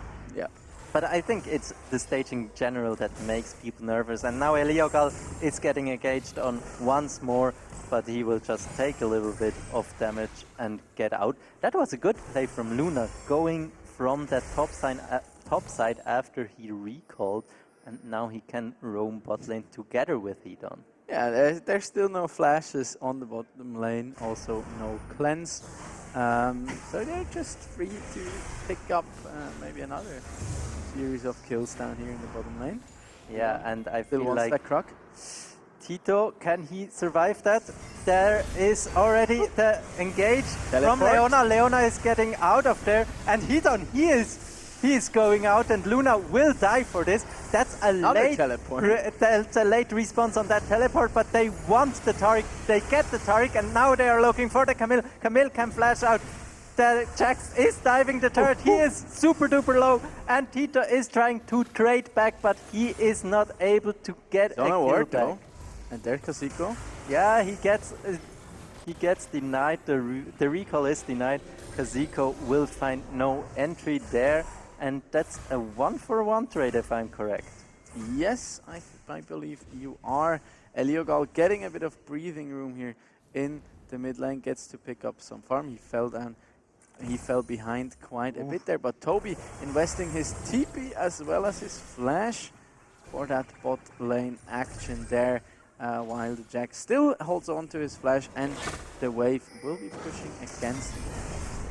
Yeah, that was a good engage. Tito gets out very cleanly there, and Drolex, he is quite tanky. Luna gets killed there, but then the Jax teleport with the slowdowns from Ashe. Drolex will also get taken down, and Toby, he had a good flash there, and Jax was so low. If Tito had a piercing darkness there, he surely would have gone down, but that ability was still on cooldown, and so it was just a 1-for-1 trade. And we have more bot lane action. Who would have thought? Who would have thought? This time Tito does have his cleanse back up. And Leona is hex flashing into it. She is engaging, she has the turret aggro, and she can tank quite a long time. Now do it with 4. Wow. That's for good measure. These are very well played dives. I mean, Hidon didn't have to take 2 tower shots at the end, but does it really matter if you get 2 kills and lose nobody? Yeah, and the Ashe now is 3-0. Has her Berserker Greaves finished the 300 gold bounty on her head. Didn't quite manage to pick up that much farm because, like, everyone and their mother is in the bottom lane. But yeah, now Eliogal actually has to back out away here as Hidon makes a quick visit to that mid lane.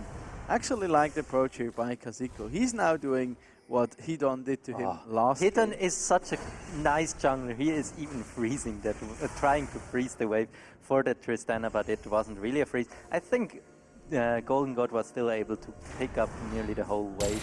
That was really good. But now that dive was so good. It's once again the engage on Taric, but Taric taking down Taric first is a good idea because otherwise he will heal up so much. You can see it already there. He was healing a lot, but then Golden God was able to pop his bomb, and there was way too much damage for that Senna and Taric to withstand. Yeah, and like right now, they have a 2-0 Tristana, they have a 3-0 Ash here in the bottom lane. Yeah, he's lagging a bit behind in terms of farm, but yeah, they have so much pressure. They already managed to pick up 3 turret platings, and now Kazuko stealing away the Mountain Drake here, but he will have to trade. Ooh, but that's his maybe a life trade kill. Nah, the repels saves Hidon. Well played. But yeah, that Drake maybe can buy Noetic a little bit of time. I mean, it's about, like, on their team, it's like, what, 2 armor, I imagine? It's not the most impactful thing, but it certainly helps against a bit of the potential burst coming out from the side of Lostik. And I guess it's fair to say they take those. Yeah, they definitely take those. Every little stat can help. And Eliogal wants to fight Golden God there. But Golden God, he is not afraid, but now he has to be afraid. What? That's a good charge from Kazuko. He interrupts the rocket jump from Golden God as he was already mid-air, and the knockback brings him out of it. Punchy tries to engage on the bot lane, but Tito cleanses out of it and is fine there. This is very well done though. They got the cleanse out there. In the top lane, Toby is engaging a little bit too early, engages into that into the counter-strike and then gets stunned and trades not so good. Punchy is stepping forward. Kazuko is around the corner, but they are not afraid. Why is Kazuko not fighting? Kazuko has no ult. Yeah, but oh god, Kazuko now is in a bad spot. Kazuko gets flashed on, and Kazuko will die for it. And now they are chasing even further. Lostik tries to get Tito. They are maybe looking for a dive. Luna is wrapping around. Luna tries to get on Tito. Hidon is close by, and now Tito is very well low. Tito goes down, but that's a good last embrace to at least get Drawlegs out. Tito in with his dying breath saves his support. What a nice AD carry. But in the meantime, Toby actually managing to get a solo kill there onto the Jax. So he gets at least something back there for his team. Like, I really liked Punchy throwing out his Enchanted Crystal Arrow early and get out the cleanse from Tito. And then they could just follow it up with all that pressure. Yeah, there we go. Yeah, that's a lot of turret damage. Yeah. That's, ooh, but it was super close. Toby was under like 20 HP or something. Why did he go for it? Like, I mean, the Jax just wants to limit test maybe in the finals. I don't know if it's the right place to limit test, but I think he forgot he didn't have a real weapon. Yeah. It's like we are all happy that Jax doesn't have a real weapon. I guess so. You know, in this game, it does look kind of legit. But now actually Lostik opting in for a lane swap here, as the dragon is taken away already. And that's an engage onto Luna. Luna is super low, but Kazuko goes down. How? He takes no damage! Toby has to flash out. Yeah, I mean, Luna with the Eclipse and the Aftershock has so much. And he also has the Aegis of Legion already completed. Oh my god, yeah, he's super tanky. He has 9 assists, he a tanky boy. Oh my. Oh. Drawlegs face checking into an Elise and Jax just getting blown up. And now Toby is getting domed. Luna is engaging on the Toby. Toby. What is Luna, man? He's just... How does he survive that long? It's quite dirty. Toby gets something back. He has now already his second kill, but I don't know if that's what Talk about Noetic limit needs. testing, man. Yeah, Holy moly. but Lostik has already a 4k advantage, and now the Jax will be able to pick up the first blood turret in the bot lane. This Jax will get quite strong if he gets here. This is just going more and more wrong here for the side of Noetic. They kind of got surprised by that lane swap. They wanted to punish it with an engage, but Luna is just like, nah, you can take me down, and they just turn around, take down the pony, and then eventually Luna just decides to also dive the Camille, who's like 3 levels higher than him, but I guess that doesn't matter these days. Yeah. And they just get another kill here. You pick up the Rift Herald. They pick up first blood turret or first brick in the bottom lane for the Jax, who will of course massively appreciate that bit of gold in his pocket. And yeah, so far they're just looking incredibly strong on that map. And Lostik is just going forward, and they are marching down Noetic. That's already 1 kill for them. That's the second kill. And Drolex and Eliogal are also around the corner. Drolex flashes out, but now Eliogal is going down, and Drolex and Tito are the only members still alive. Golden God is on the top lane, pushing in the mid lane. And they also make sure to deploy the Rift Herald here in the mid lane to get all of those 15 platings in their bags. I'm not sure if top lane will... I know, they get all 15 platings. And now Drolex gets the Cosmic Radiance down. He can survive. And that's maybe a catch. No, it's not really. Punchy is just walking forward and slowing down the enemies and can disincentivize. But now Punchy will die for it. Kazuko goes in as well. And the Jax still surviving. Luna is offering himself for the life of that Jax. But Lostik still picked up that Infernal Drake, and they gave away some shutdowns, but it's still so much that they got here with the 15 platings, as you said. They are so far ahead, nearly 7k ahead, and that's just already a lot to climb back for Noetic if they want to still be able to go to a third game. Fantastic teleporter coming in from Toby, who really tries his best to save the day and save the hopes and dreams of his teammates there.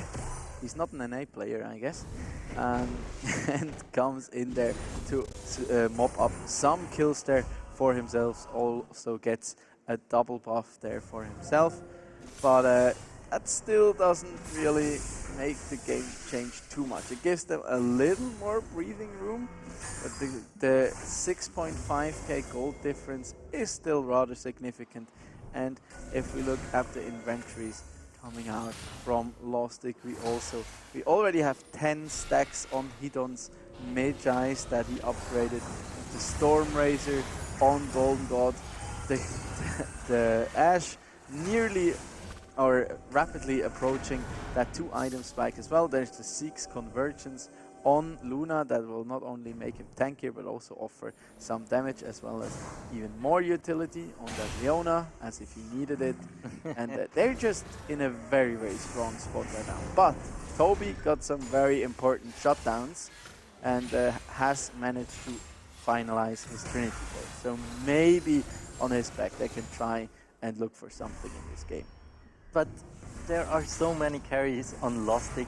Toby will most likely only be able to take out one, and that's a good stun from Hidon, and that's nearly a one-shot on Tito, but Tito gets to flash out there.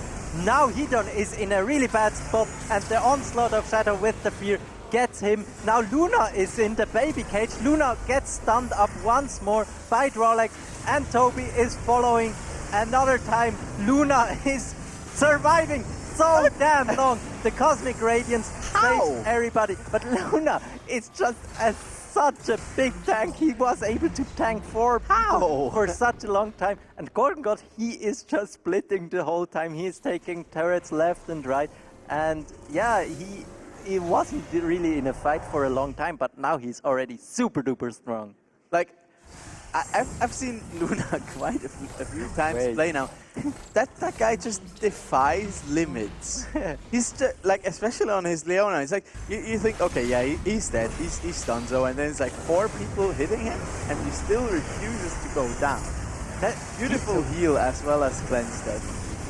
Yeah, the cleanse was really late, but he still managed to get out, and then that was a good re-engage. But look now at Luna. He survives for so damn long with the Eclipse, and he didn't even have Aftershock there, but he survives so damn long. But it's still 2 good catches for Noetic. But I mean, the gold lead is still heavily into Lostik's side. Yeah, while this all happened, the Jacks also, Gold on his Jacks also managed to take down Eliogal on that Echo in the side lane. And then, of course, also Golden Gold taking down the 2nd tier bot lane tower. So even if there's like a small opportunity of chance for Noetic, when they get that shutdown onto Hidon, they manage to delete his Magi stacks, make him rip all those pages out. They still don't manage to stem all the bleedings that are currently happening. And yeah, the other members of Lostik just cover their teammates' backs while they're arguably a little overextending. And Kaziko tries to go for the check with the Onslaught of Shadow. The last Embrace hits, but Kaziko is dropping very, very low. They are tag teaming, and that's a good tactic against the Jacks. They are able to get down the Jacks, but now the whole team of Lostik tries to get control of the bot side jungle of Noetic, and now they are going for that first Cloud Dragon, the 2nd dragon for them. We didn't even talk about it yet, but we have a Cloud Raid. Yeah, because there are 26 kills happening in a bloody 90-minute game. Yeah. Who wants to hear about dragons? Yeah, that one is going extinct pretty quickly, and they pick up their 2nd Drake here. So we're looking at about a 30-minute potential. Oh, look Cloud Soul here. at that mid lane gold difference. Oh my god, that's 3.5. That's pretty big. Yeah, that's 3.5k gold, and that's very, very much. I mean, as I said before, Golden God is just sidelining, pushing every wave, and now he will go into that top lane and probably try and go for that tier 2 tower in the top lane, and it's the only tier 2 turret still left on Noetic's side, and we are not even at the 20-minute mark. Yeah, I mean, at this point, they can't even afford.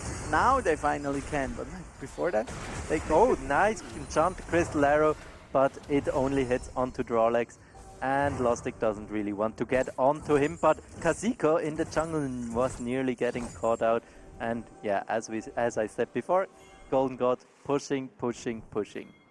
They weren't even able to pressure Bern with all that map control they had. Ooh, and Luna is trying to go for Kaziko. Oh, he Kaziko gets stunned up, and he has to use the Onslaught of Shadow defensively. But Golden God is going very, very low. Golden God is going down. Toby survives, and now Kaziko and Tito are fighting further, but Kaziko will go down. It's a 1-for-1 trade. And in the bot lane, the Jack is pushing in, and Heliogal is not really able to hold that Jax, as he had to use that chrono break to survive the Jax. Now somebody has to answer him, and in the meantime, Lostik is going for the Baron, but the teleport from Toby interrupts. Oh my gosh, that... that's just... that's just... Yeah. That's what Vision does. You can react to the enemy before he even knows you're there, and then you are just getting CC'd and blown up. Now the Jax might be in not in the best position, but Tito has to watch out because Tito can get one shot quite fast, and Rolex is also taking a lot of damage, but at least whacking away. Noetic gets 1 kill, but they lose the Baron on the other side of the map. It's fine. See, this is like when you know it's a one-sided game. There's still a Herald's Eye in the inventory of Hidon, and they also have Baron buff. Yeah, that's not a great spot for Noetic, and they are now facing nearly 8k deficit. No, now we have even 8k deficit. So that's just so much gold you're missing compared to your enemies. That I mean, Lostik now can just throw their wallets at Noetic and win through that. Yeah, that's very, very true. But I really liked the turn there from Lostik once they had taken down Cosico, that they just turned onto Bern. They have the blade on the blade of the Ruined King. The on Jax Ash. is the target once more, but I feel like he can maybe even win it. Now he's getting feared, and now he has nowhere to go. That's So unfair. Always a 3v1 or even a 4v1. Yeah, but I mean, in the meantime, once more, Lostik is able to push in 2 lanes. They are getting 2 inhibitor turrets. Luna's just purchased an Elixir of Iron, by the way. And now the Echo is the target. He is able to chrono break out. Luna is very, very low. He is in a stopwatch. Casico is super duper low. He is not going down, but that's a re-engage from Luna. Luna is not done here. Luna wants to go further, and Golden God follows him. Yep. And Golden God wants to go for Tito as well, but that's a little bit too deep. Punchy wants to go also even further, but Casico is 1v3. He tries to get something done, but now Tito is the only man left. And punches with the last embrace. He dies to the turret. Well played from Tito. He can maybe even hold that against Luna and Hedon, both very, very low. He tries to hold it, probably. He maybe wants to snipe Luna there. Watch but Luna turn this around.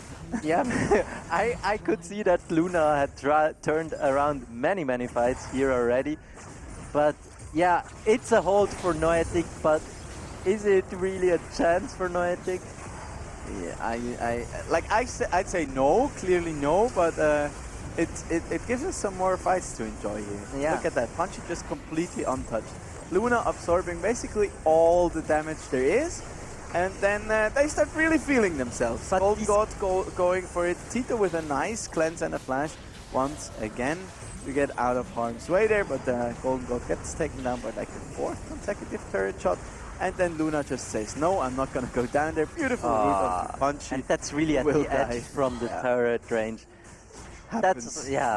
But That happens when you start greeting. But Hedon's Cocoon were heat-seeking in that fight. He managed to get Echo twice in that fight. Once before he chrono braked and once as he was looking for a re-engage into his parallel convergence and denied him that. So that was really crucial from Hedon. yeah, and in the meantime, they also managed to pick up another Cloud Drake. With some Soul Pointer, Punchy.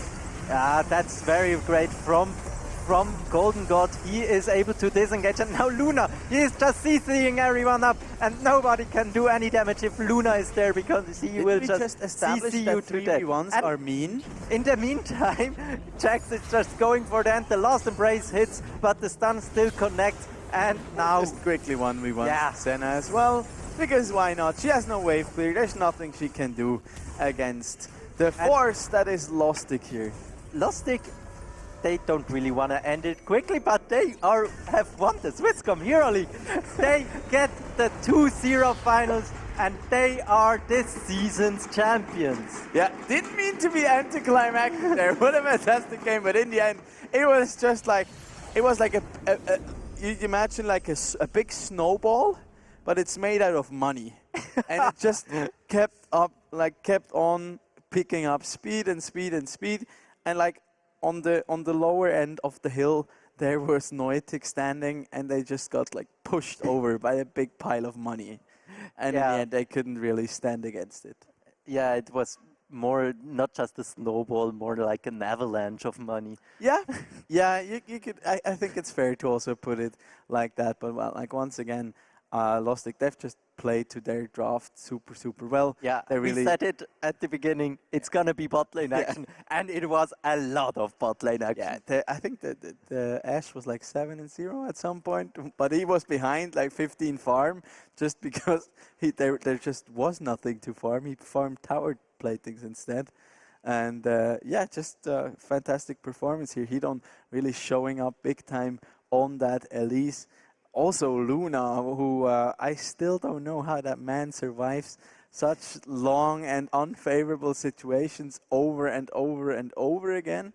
with his Leona. I'm not sure what kind of script that is, but it was super enjoyable to watch. Yeah. And I think they deservedly can call themselves the Swisscom Hero League champions for season 4.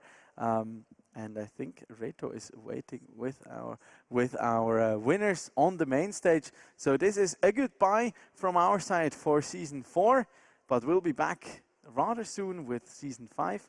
And as you heard, we also have some things planned for the time between now and the new season. So see you guys soon. They did it, ladies and gentlemen. We have a Season 4 League of Legends champion. Please give it up for Team Lostik. Congratulations, guys. With me right now, unfortunately, only 2 of the team. The other ones are playing at home, I was told. But I'm here with, I think, rather content Luna. Was this final going as you expected?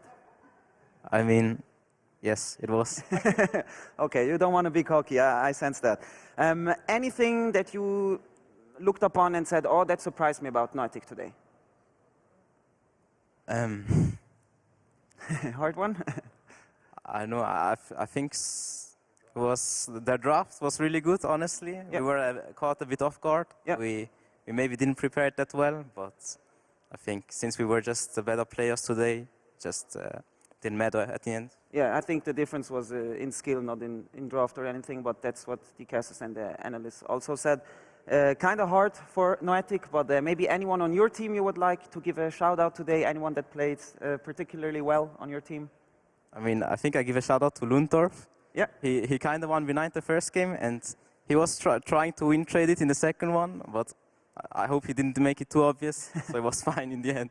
Nice. Any last words maybe for the Twitch chat, your supporters, your fans, anyone? Thank you very much for cheering for us throughout the whole season. I hope we see you next season as well. Thanks. Thank you, boys. I let you and Goldie lift your trophy. Please give it up one more time. Ladies and gentlemen, your Season 4 League of Legends champion, Team Lostik! Gratulerer, Jungs.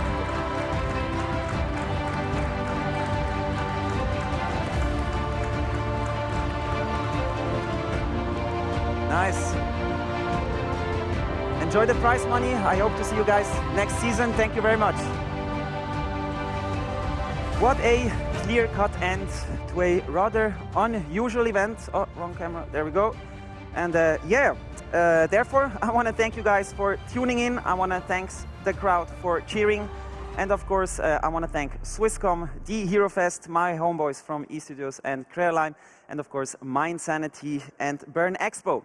My name is Reto. It was a pleasure to host this Swisscom Hero League Grand Final for you guys. And yeah, I'll throw it over one last time to my 2 guys in the analysis, and I'll say goodbye from my side and see you guys hopefully soon. A wonderful Sunday evening.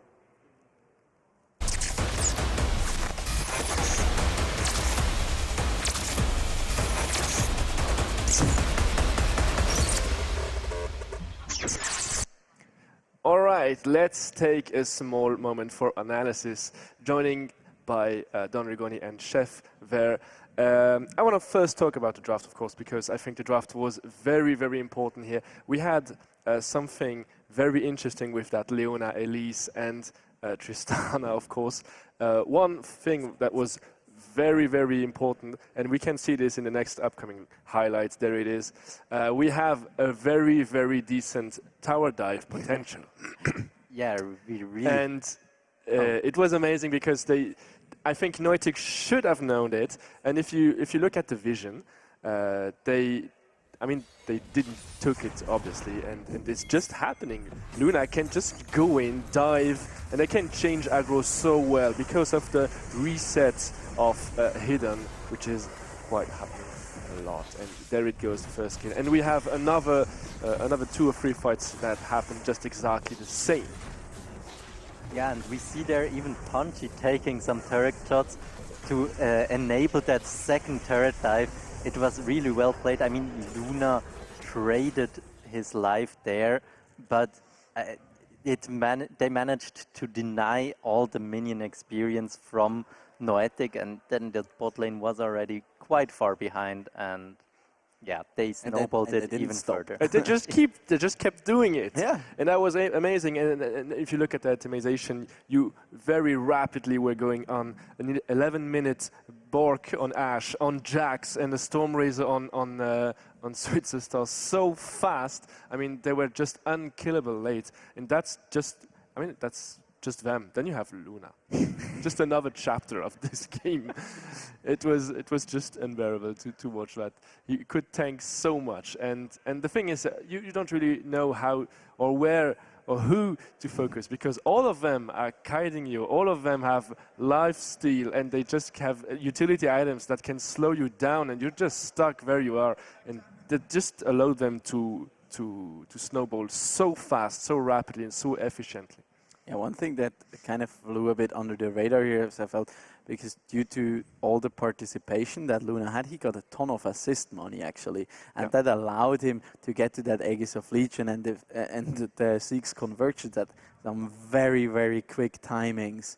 And just with those items, they're such incredibly efficient in terms of stats instead of in terms of utility that they provide, that makes you, one, nearly unkillable, and two, make you deal even more damage. And he just, like, I think from the first 16 kills, he was part of like 15. Yeah, I lost count because there were so many kills in that game. And also another thing was very important was vision, because I think Lostik did a great job at taking vision and maintaining vision their own. And here's another clip which actually things turned around, because we had some teleports, I think, coming in. No, it's not this point. My bad. And there's just Luna coming. Yeah, the teleports will come in, I think. No, I think it's not this fight. it's not this fight. Yeah, it it's was the just previous one. because There were so many. Oh yeah, yeah. Because it's still a Hecarim. Hecarim, he's very squishy. He doesn't really have any means to escape. And once his devastating charge is on cooldown, he doesn't get to move. Yeah. And Luna can just walk here in, and he hasn't been spotted, actually. And that's how Hecarim got caught, and it's about vision. And I think we have another clip, if I'm right, with where vision is actually key, and that's where Camille is trying, that's the least, to take this Baron vision, because he knew they were doing it, but I think they just waited for her to come in as they instant killed her. And I think we can see this in the next clip, if I'm right. There it is. And the teleport is coming in, and this one I could barely fathom. Imagine like you're in Toby's position here. He jumps over. Like the cocoon is already on him. That's so disgusting. Yeah, that's one major factor here where Lostik was actually outperforming Noetic is in vision gathering. Yeah, and exactly those kind of plays, they just put insult to injury, and they all are already down, and that's like just like punching them in the nuts again. Yeah, it was really just like punching a dead horse, probably. Even I mean, Noetic tried to beat on the dead horse because the Hecarim was already down. So. But we also had a few mistakes coming from Lostik. One was the Jax being on bot lane right after the Nash, or during the Nash, who has been caught. And here is another one when they actually use Herald, if it's this one. No, Lostik just runs Noetic down. They catch him at the red buff, and then Drollex and Eliogal are in a really bad position, and this ultimate from Luna was so very good onto Eliogal, and he didn't even have time to use his Chrono Break. And mind you, this is like only 4 people of Lostik here are in the mid lane. Yeah. Golden God is still top, pushing. Yeah, they managed to get all the platings. I mean, they had like 6 platings remaining, and in this quick sequence they got so many. And there's the mistake. It's a quite huge overstay here coming from Lostik, and which cost them 2 deaths, which they could, in my opinion, avoid. But anyway, I think it was not enough for Noetic to come back. Yeah. See, we're fuming already. It looks great on you. Okay, that was it for analysis. And we have a little fight we still want to show you, which just shows how dominant this game went out for Lostik. There it goes. Yeah, that's a good catch attempt from Toby, but then Golden God managed to disengage Toby, and then look at Leona. She's just standing between them and just seeing everyone. But that is the last fight we are gonna show. That's the last you will hear from us from today, from this season. It was a really cool seasons, and yeah. I think we have to get the machine back going so we can like disappear into the fog. That will make it very, very dramatic. But of course, as one season concludes, it only makes us more excited for the next one to come. I also want to thank especially you, Strawberry Pie, for an awesome season together with me behind the desk and for some fantastic analysis today. Also to my dear friend and colleague Chef, who's also done quite a few streams now together. And of course to each and everyone behind the scenes and behind the cameras who's just been stepping up so much. We had incredible performances. We had great replays, great camera work, great production coming out, and I'm personally very much looking forward to the seasons yet to come, and I hope so do you. And with that, I think we'll give it back to the main stage before we go up in flames.